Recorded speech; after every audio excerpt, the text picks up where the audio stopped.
Good morning বন্ধুরা, আশা করছি তোমরা সবাই ভালো আছো, আমরাও ভালো আছি। আর একটা মিষ্টি মিষ্টি সকালের সাথে আজকে ভিডিওটা শুরু করলাম।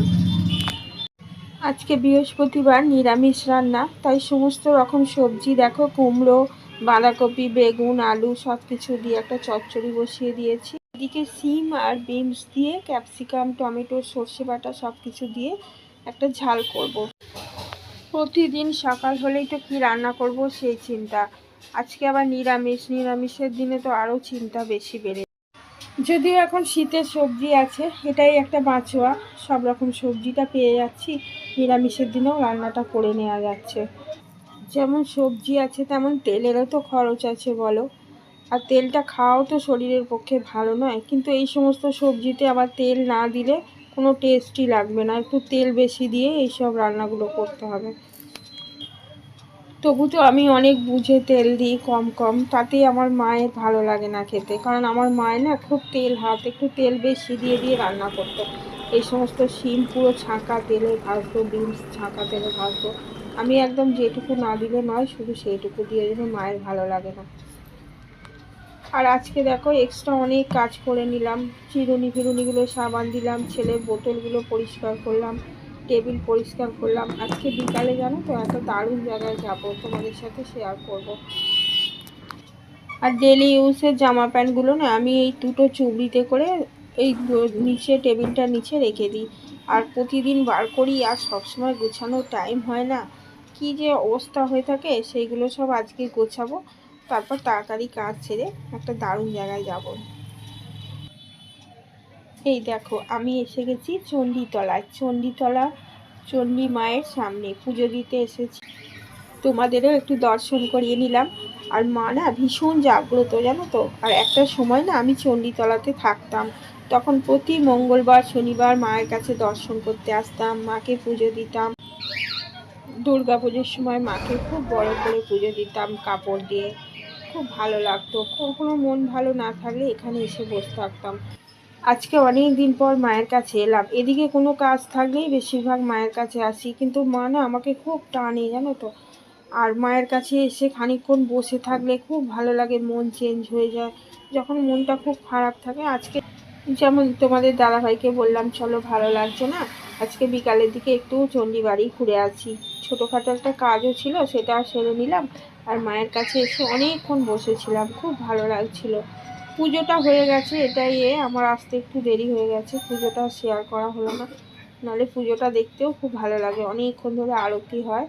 তো এমনি এসে ধূপবাতি দিয়ে দিলাম। এখানে একটা নতুন শিব মন্দির হয়েছে, এখানে এসে একটু প্রণাম করে নিলাম। এত সুন্দর নিরিবিলি জায়গাটা, এসে এখানে সময় কাটাতে ভীষণ ভালো লাগে। আমাদের কি বলতো, দোকান আর বাড়ি, বাড়ি আর দোকান, এর বাইরে আমরা আর কিছুই জানি না। কারণ মায়েরও শরীরটা খারাপ, ছেলেটাও মাঝে মাঝেই ভোগে, সেই জন্য দূরে কোথাও যাওয়ার কথা না, আর মনেও আসে না। সেই জন্য এই কাছাকাছি জায়গাগুলো একটু ঘুরে এসে মনটাকে একটু চেঞ্জ করে নিই, কী আর করবো।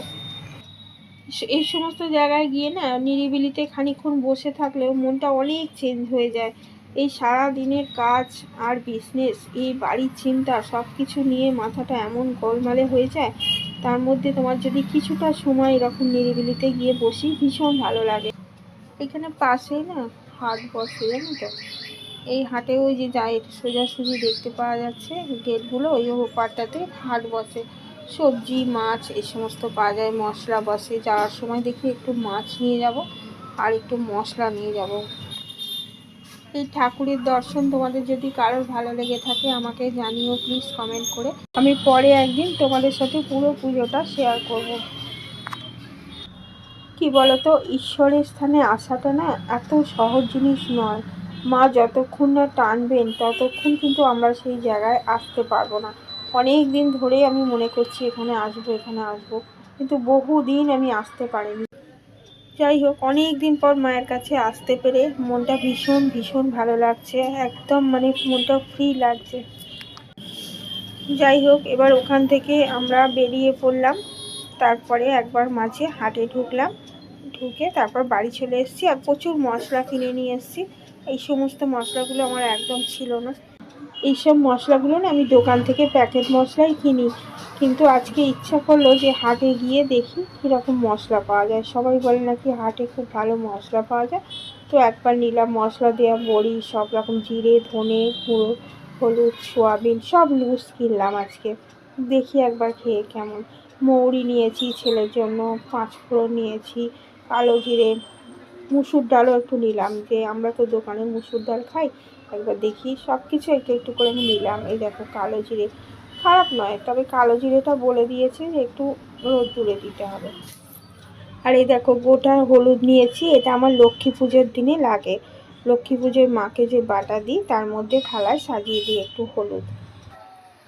আজকে না ওখানে একটা প্লাস্টিকের খুব সুন্দর মশলাদানি দেখলাম, জানো, আলাদা আলাদা কৌটোগুলো কি সুন্দর খাম। তোমাদের দাদাভাইকে বললাম যে এই কৌটোটা আমি নিয়ে নিই, 40 টাকা মাত্র দাম। বললো নেবে, আসার সময় নেবে বলে, আর পরে ভুলে চলে এসেছি, আর নেওয়া হলো না। এত রাগ হচ্ছিল, এসে খুব চেঁচাচ্ছিলাম আমি। আমাকে না বেশ কয়েকটা কৌটো কিনতে হবে, জানো তো, যে মশলাগুলো মানে ঢেলে ঢেলে রাখবো সেই কৌটোগুলো সব নষ্ট হয়ে গেছে। আর একটা মশলা দানিও কিনতে হবে, যেরকম দেখেছি আমি ওই জিনিসই কিনবো। আমার খুব পছন্দ হয়েছে ওটা, বেশি দাম না, কিন্তু খুব সুন্দর জিনিসটা। আমি যদি কিনি তোমাদের অবশ্যই শেয়ার করবো। ওখান থেকে ফিরে এসে রুটি করলাম, বেগুন ভাজা করলাম, আর মিষ্টি কিনে নিয়ে চলে এসেছিলাম। রাতে রুটি দিয়ে সবাই মিলে খাবো। গুড়ের রসগোল্লা এনেছি। আর এ দেখো এগুলো সমস্ত তুলে ফেলে তারপরে আমি ঝাড় দিয়ে ঘরটা পরিষ্কার করে নেব। তারপরে এবার আমরা সবাই মিলে খেয়ে নেব। খেয়ে দিয়ে আবার কয়েকটা বাসন মেজে রাখতে হবে সকালের জন্য। আর এগুলো করতে করতেই তো 11:30 12টা বেজে যাবে। তারপর শুতে শুতে 1টা, ঘুমোতে ঘুমোতে আমার প্রতিদিনই 1:30 2টো বেজে যায়। শুয়ে পড়ার পরেও ফোনটা নিয়ে অনেকক্ষণ জেগে থাকি, এডিট করি, তারপরে অনেক ভ্লগ দেখি। আমি 4-5টা ভ্লগ দেখি প্রতিদিন। অবশ্য হয়ে ওঠে না শোয়ার পর, ঘুমিয়েও পড়ি অনেক সময়। দিনের বেলা যখন হোক দেখে নিই। বেশিরভাগ রাত্রিরে শুয়ে শুয়ে ভ্লগগুলো দেখি, দেখতে দেখতে ঘুমিয়ে পড়ি। যাই হোক, ভিডিওটা আজকের মতো এখানেই শেষ করছি বন্ধুরা। যদি ভালো লেগে থাকে চ্যানেলটা সাবস্ক্রাইব করার অনুরোধ রইল। সবাই পাশে থাকলে, কমেন্ট করলে নিশ্চয়ই ভিডিওটা করতে, কাজটা করতে আমাদের সত্যি অনেকটা ভালো লাগবে। আজকের মতো এখানেই শেষ করছি। দেখা হবে আবার পরের ভিডিওয়। টাটা।